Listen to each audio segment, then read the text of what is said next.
Okay, so take your bolts, pass it through the strip, add your clip set,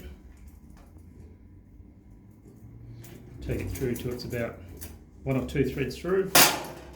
Same again on the next hole.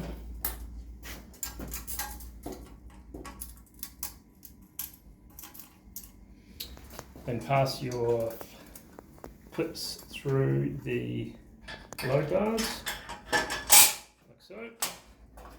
Then obviously you want to turn this 90 degrees and then pull up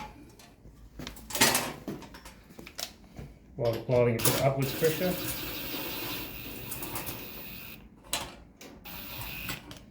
And same this one, turn 90 degrees, it'll self-locate.